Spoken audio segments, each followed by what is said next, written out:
lallai Iran ta yi jan wuya. Wai daman Amerika ita bata shirya ba, bata san cewa wannan rana tana zuwa ba. Wai da ma kun san me ke faruwa ne? To Iran da fa ta yi jan wuya fa. Ta sa sabuwar doka Iran ta sa. Ina wayoyi da suke karkashin ruwan Hormuz na intanet gaba ɗaya wanda duk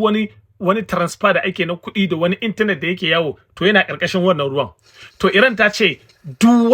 wata waya da ta wuce ta wannan ruwan sai an biya haraji. Duk wani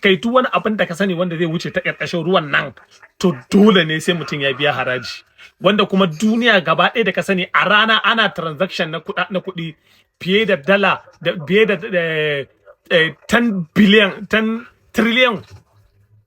dala trillion 10 wani abu a duk rana. So Iran ta ce ita yanzu kuma dole ta sa doka duk wani abu kai hatta ma idan wayoyin suka lalace Iran ta ce mene yan kasar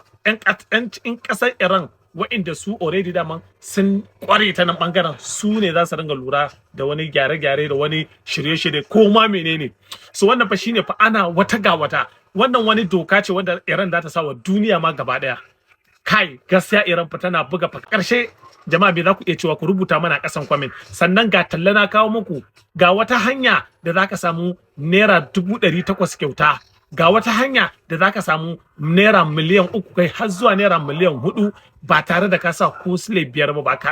ba kai zaka shiga baka da ko sisi kuma ka fito da sisai. So ga hanya da yanda zaka yi abun application ne ake downloading da ya fito daga kasar South Korea. Mining ne kamar yadda ake liking din hoto haka ake danna shi. So ka kalli wannan bidiyon tun daga farko har karshe so zaka ga yanda ake kuma zan nuna ma yanda zaka cire kuɗin ka hankalinka kwance. Da farko ka tafi cikin Play Store ka je ka rubuta wannan sunan kamar yadda gashi a rubuce a cikin Play Store. An ka rubuta zai fito idan ya fito kai downloading bayan kai downloading kai install din shi so zai nuna maka cewa wani rubuce a kasa an sa okay ko ka danna okay nan. In ka danna okay so zai ƙara nuna maka cewa allow sai ka ce yes allow. Zai ƙara nuna maka allowed sai ka ƙara danna allowed. Ka gane so daga wannan zai nuna maka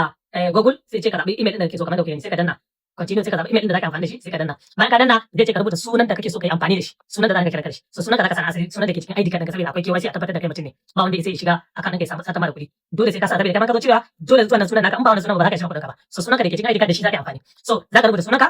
bayan ka sa sunan ka za su ce kuma ka sa user ID ma'ana sunan banza nickname kamar ni a misali sunan Haruna amma ina amfani da Chizo 12 a beri kenan so sai ka sa kai mana ka sunan ka Musa ne zaka iya sa takwadaje 1 ko takwadaje 7 idan sunan ki Rabi ne to kinga zaki iya rubuta nickname ɗinki shine zai kasance ila Rabaitu 2 ko Rabaitu 3 ko Rabaitu 5 a misali nake baku nickname kenan suna da number in ka sa ga to wani ya riga ka sa wannan sunan kun gane so wannan kenan nan wannan kuma za a tambaye ka waye gayyace ka sai ka sa sunana Chizo 12 yanda ka ganshi a rubuce in kuma ne gayyace ka sa nashi so abu na gaba shine nan ka gwanna ban da sama kai na ka danna all agree sai ka zo kasa a na karshe da sai ka danna agree so bayan ka danna agree shikenan so daga nan kuma ka gama ka gane sai mining nan wadan mining ne in ga dan ya tsana nuna ka danna mining wannan box din guda uku nan ka daddana su za su dan sama talla sai ka dan kalli talla ka gane yanzu wannan mai akawun ga balance din shi na guda 61 61.2 so nan za ka dan ganin balance ɗinka kun gane so kowa ya kokari ka dage baka bukata ka sa ko sisi ba sai kin je kin sai da kayan dakin ki ba ba sai ka je ka sai da filin ka ko gona ka ko mota ka ba a'a kyauta ne tara in kin tara to zan na miki da zaki cire dalaki kuma ki canja ta dawo zuwa naira ba ka bukata ka sa kuɗi ba ki bukata ki sai da kayan dakin ki ko gadan ki ko wani kujera a'a kyauta ne kun gane kyauta ne